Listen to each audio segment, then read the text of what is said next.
Hey guys, it's just a follow-up to the video I made on the Made in chef knife. Um, these are made in France, and they're made out of this steel right here. Can't remember the exact code. I know it's a stainless steel made in Germany. See, it's made in France by a company called Made in. A couple guys got together and starting to sell some pretty decent cookware. And anyways, this particular recipe for stainless steel is X50 CRMOV15 Nitro Plus.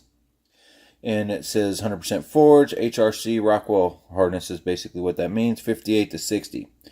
And the harder the knife, the longer the edge retention. But it doesn't mean you can make it sharper. It just means it's harder metal. The actual steel recipe is what determines how sharp something can get. Now, stuff that holds the edge quickly and gets really, really sharp, depending on the hardness, can hold an edge too. You'll find that your carbon steel knives, the ones that rust if you cut a tomato, they sharpen up super sharp. And you got to steel them a lot, which means realign the burr on the knife.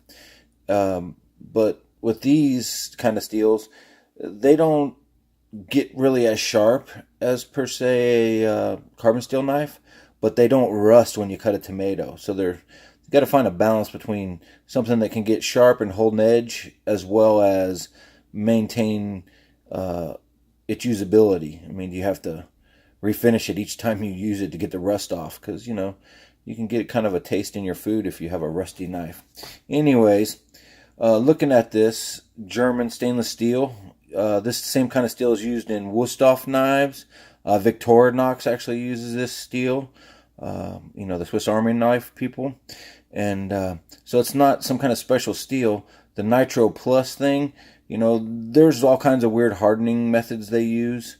And if they use liquid nitrogen on steel, I don't know if that's what they used or whatever. But anyhow, if they use the gas to harden the steel, they quench it and it gets hard, basically. They get it red hot and then they put it in a colding agent and it contracts the molecules after they've been expanded from the heat and it gets the steel hard. Anyways, we're not trying to learn how to build knives. We're just talking about this made-in knife.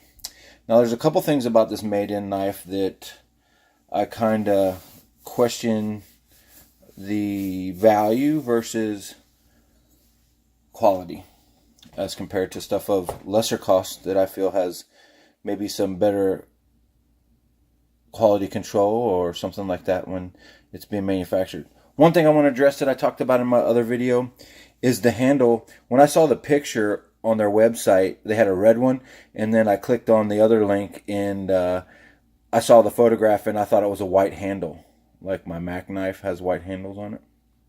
Anyhow, it's not actually white. It's a gray color. It starts with a B, like burlesque gray or something like that.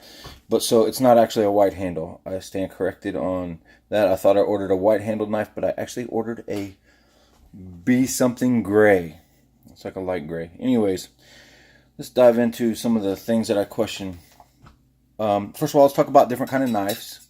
You have a knife with a bolster, and I'm going to show you what a bolster looks like. You see this heel of the knife here? You got a spine up on top, and then the heel is this corner. But this piece right here runs up and down.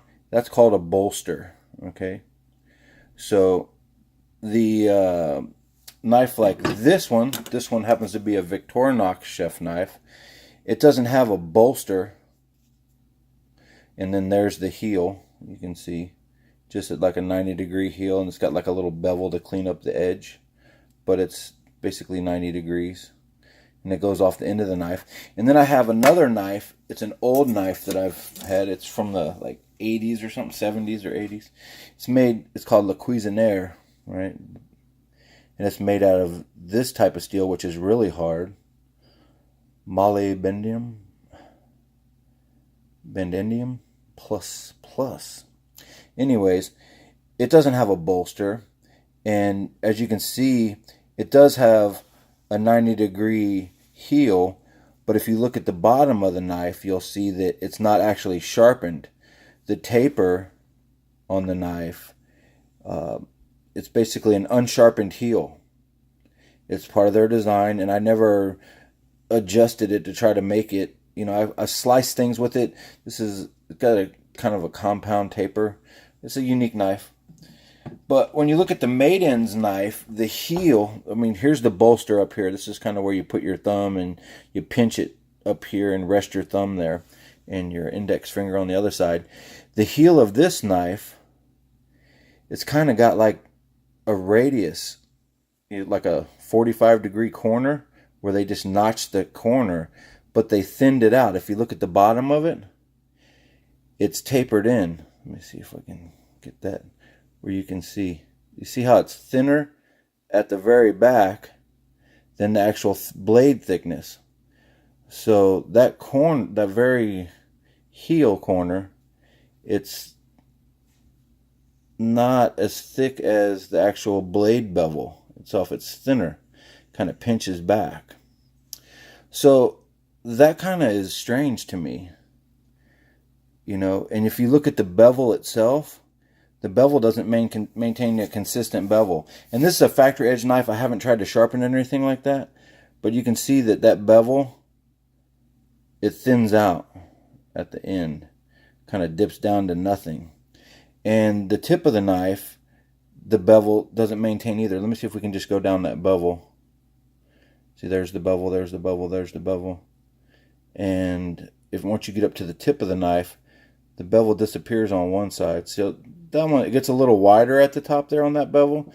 And that's nitpicking, right? Not a big deal. This side, however, you can see that the bevel, it kind of dies off to nothing. The actual sharpened bevel, that's not consistent, right? And I understand handcrafted, whatever. That's fine. I just assumed that it maintained the same bevel when you're holding it. And I would expect the heel would not be notched off. Either it'd be square and sharp through the back, or it would have material left there in the heel that you could sharpen it, but it's actually thinner than the actual bevel. Let's look at a Victorinox, just a cheap $20. I got this on sale for $20. Victorinox, right? And it's the same steel, but if I've hand sharpened this knife several times, and it's a beater, right? But you can see the bevel kind of maintains the same width all the way through the knife, and that's just like a factory bevel. Actually, it's wider at the heel because of my inept hand sharpening technique. You can see this side's not the same. I get this knife really sharp, but you can see the bevel width. It stays the same for the most part, and I've hand sharpened this thing 50 times already. Let's look at this knife here. You can see the bevel width. It's pretty much the same, and you look at the heel, it's square, right? And I've hand sharpened this one down to a 6,000. That's why it's nice and shiny, right? But the width of the bevel stays consistent, minus my changing of it when I hand sharpen it, right? But when the knife is brand new, I would think that you want it to be as good as it can be. This one has a bolster, and these bolsters, they give you an area to rest your hand against, and your thumb and index finger against this when you hold it. You hold it like this, gives you something to pinch onto. But when you're sharpening it, it kind of gets in the way, right? So some people take time and they try to get that off or whatever, but I can just sharpen around it. This has been hand sharpened. It's a drop tip knife, right? And you can see this one's got a lot more carbon in it. You can see the actual rust on it. The little rust pits right there. That's because the carbon content's a lot higher in this steel. So, this sucker gets really sharp and it holds a decent edge. Let's look at the spine of this knife. Okay, so you can see it gets really thin at the tip is what you want. You want it to get super thin, so when you're, cutting through onions or whatever, and you can see there's the spine width. Let me pull it down a little bit. Spine width, so it tapers really fast towards the tip, right? I'm not saying that's a bad thing or a good thing, I'm just saying that's what this knife does. So it stays with. But then down here at the pinch area, at the back of the knife, it gets thin. You see right there? In this area here, let me get my finger on it. This area right through here, it's actually thinner than it is over here in the blade. So it goes thin, thick, and then starts to get thin again down in here to nothing. Let's look at those bevels. This is a factory sharpened bevel. That's the bevel. I don't know what degree it is, but it's not consistent. It goes to almost nothing at the tip on this side. All right, look at that. That's not a good bevel. And then standard width bevel, and it kind of goes in and out. Like it's thin there, the bevel. It's thinner than it is over here. You can just see it with your eye. It goes thick and thin throughout the whole width of this bevel. And then you get to the end and it tapers off to nothing. Where they, I don't know why they would round that corner off on the back side. And it's a really rough edge too, as far as like the grit is concerned. It's belt finished.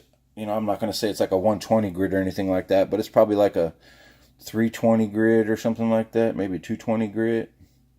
Maybe I'm wrong. Maybe it's a 600. I don't know. It's definitely not like 1,000 or a 6,000 on that final bevel. There's the other side of the knife. You can actually see the in the right light. You can see the finish. They diagonal cut it when they sanded it. They were holding it at an angle when they went across the blade to get that taper, because it's tapered a couple ways. It's tapered front to back, and it's tapered thick to point. So, you know, this edge is a lot thinner than the top. So, 5 centuries of knife making and $90. I don't know, man. Versus a $20 Victorinox that holds, it's made out of the same steel. You see the blade tip width there, and it's pretty thin too. The taper starts with, it's not a forged knife, I don't believe. It's a stamped steel knife. So that's it. I know the Victorinox is a beater, and this is, it feels good in the hand, this made-in knife. But I can see some areas of opportunity during the manufacture of this knife. I'm not trying to disparage the knife, I haven't used it, but just looking at it, that's a concern for me. And then the actual sharpening bevel is a concern for me. So, I'm sure they'd offer me my money back. But who wants their money back? I just want it right when I bought it. They could send me a new one and I'll send this one back. But I don't want a refund. I want to play with the knife and see how it works. See ya.